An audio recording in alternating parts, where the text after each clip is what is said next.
Предстои ми участие в заседание на Главна дирекция правосъдие на Европейската комисия. Там ще участвам заедно с секретаря на Националния съвет за сътрудничество по етнически и интеграционни въпроси към Министерски съвет госпожа Росица Иванова. Поводът за заседанието на Главна дирекция правосъдие на Европейската комисия е третата годишна среща във връзка с изпълнението на националните стратегии за интеграция на етническите малцинства.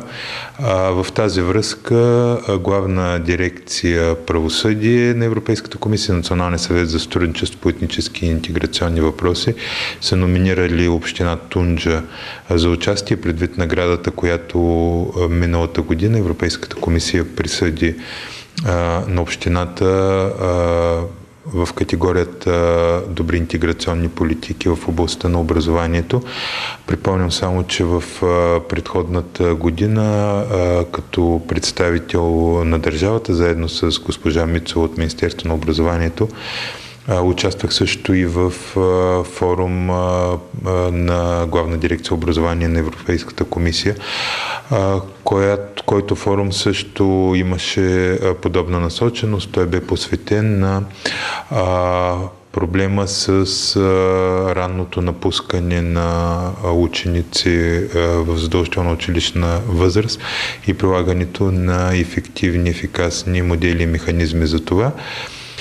За това да бъде преодолян този процес. Вероятно политиките, които реализира община Тунджа в тази посока, са правилни и вероятно това представлява интерес както на национално, така и на европейско ниво. Предстои ни с госпожа Иванова да представим общата презентация по изпълнение на националните политики в областта на интеграцията и тяхната проекция в рамките на общинските планове за интеграция на етническите малцинства и прилагането на специфични местни подходи в реализацията на национални и на европейски политики. Очакваме и аз, и госпожа Иванова с особен интерес тази среща, тъй като тя ще ни подскаже, ще ни даде поглед върху други решения, които са приложими и в нашата страна, и в нашата община. Но вие не спирате да работите в тази посока, интеграцията на малцинствата, и в момента се реализират нови проекти. Предвиждате ли нещо ново, което тепърва да влезе като част от вашата политика в тази сфера?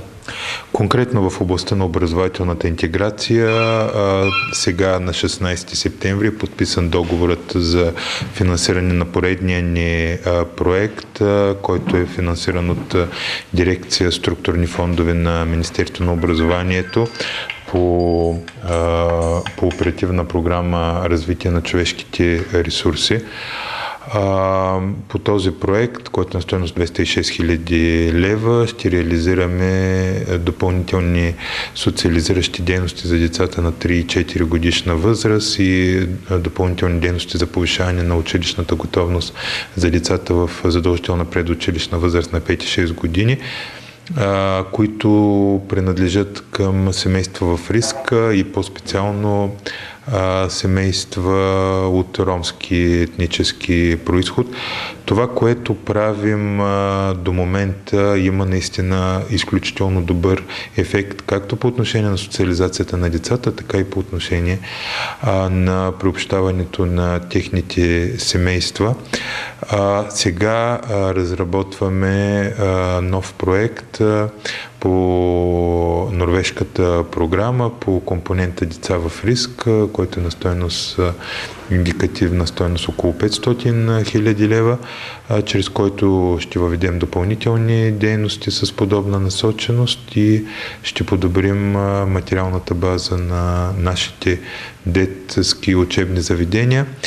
С всичко това още веднъж искам да илюстрирам приоритетния характер на образователните интеграционни политики в рамките на общинската политика и да подчертая, че те са основен ангажимент, един от основните ангажименти в рамките на управленската програма на кмета на общината през настоящия мандат, основно защото вече сме се убедили в тяхната ефективност и ефикасност.